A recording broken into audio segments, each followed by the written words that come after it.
So what's the difference between counseling and psychotherapy? Is one better than the other? How do you know what you're looking for in a provider? Those are really good questions. Thank you for asking. And so here we are. Welcome to Working It with Dr. Wendy, where we're going to talk all things social work, you name it. And these tidbits are really intended for all of us in living our next best life step and living it well.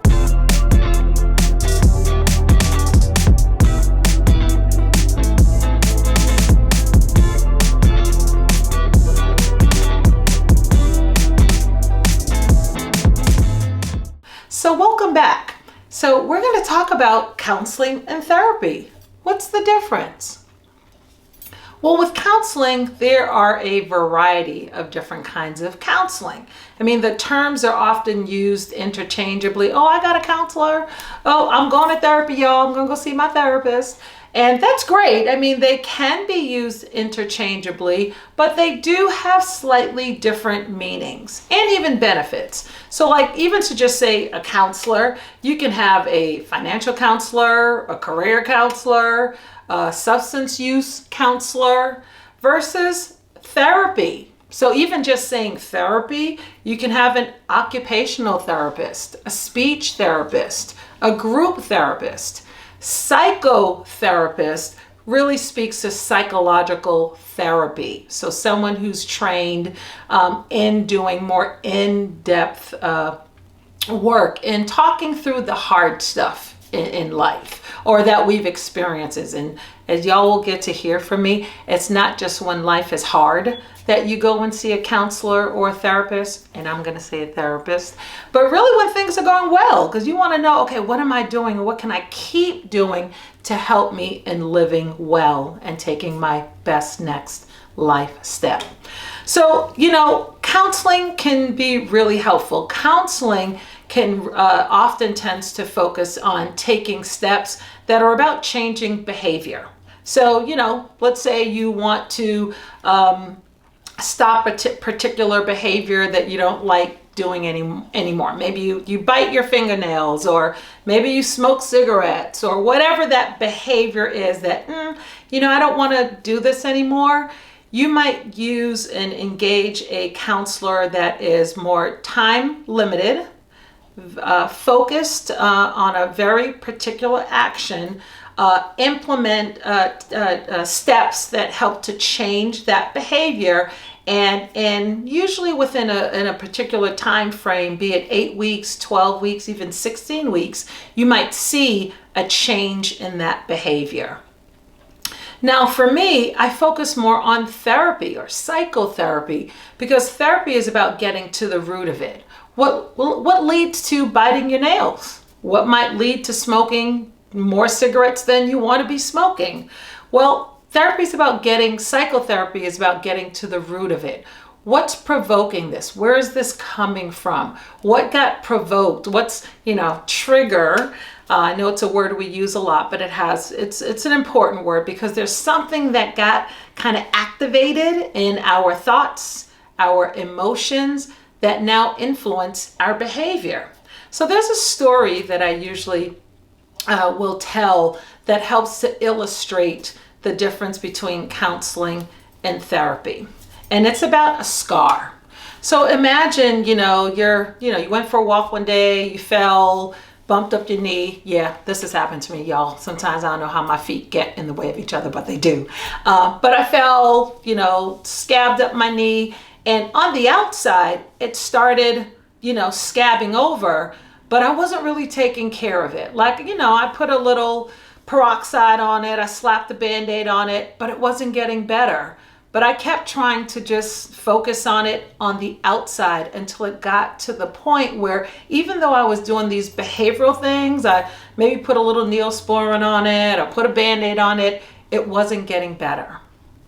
Until it got to the point where it got really infected, that when I touched it, it was very painful. It even got to the point where maybe it was oozing, it wasn't looking that healthy. And then I really realized I needed to go and see a primary care provider. And what they had to do was actually quite painful because they had to kind of peel away at it, figure out what was under it, treat it in a much more in-depth way. Sometimes people have a scar that they just kind of leave unattended, that it actually requires a surgery because it's gotten so infected. It's going deeper into what was causing that, to the point that, like, that's therapy. Therapy is really getting to the root of what was causing that, attending to it, that painful history or a traumatic event or a particular distress or just ongoing, maybe the way you relate with someone, an interpersonal dynamic. Therapy really gives you the space to go deeper to what's impacting and influencing the ways that you interact every day and how we live life. And so with that scar, once I got it treated and taken care of it, now it's healing well. Now, even to the degree that I can touch it, it doesn't hurt. It's not tender to the touch. I can think about it and remember it. It doesn't overwhelm me or provoke anything that's too painful. And it's healed well enough that I can talk about it and I feel in control of it versus feeling controlled by that scar because it's still so tender or it's too sensitive or it's something I try to avoid. Therapy does that work to the point where we do the healing and we have to maintain that healing. Now when I go walking, y'all, I make sure I kind of watch my feet sometimes because I don't know, they just get tangled up with each other. But all of that to say, really think about, what are you looking for? Are you looking for a counselor? Is there a behavior, something more short term that you want to be focused on? That, you know what, that's what I want to kind of get in and move on and put this into practice. That's totally fine. That's what you're looking for. Or is it therapy? Or might it be a little bit of both? In the sense of, yeah, this is something I've avoided talking about. I've not wanted to think about it. It keeps coming up, but I keep pushing it aside. Really think about what you're looking for in terms of taking your best next life step for your well-being. What I am going to also invite you to think about is you're thinking about what you want to choose or who you might want to work with or what their specialty might be, is also know that it's a process where, as much as that provider or that practitioner is wanting to learn about you, feel empowered to want to know about that provider as well. With clients that I work with, I invite them to ask questions about my training or my approach to my work, or, you know, what they're looking for in terms of my style, or, you know, how I show up in my work.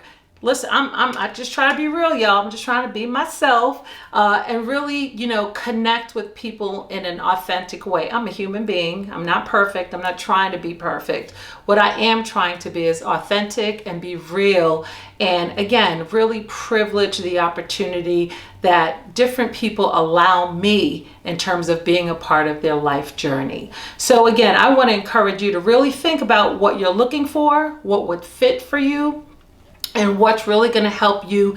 And again, taking that best next life step and doing you well. Until next time, take care.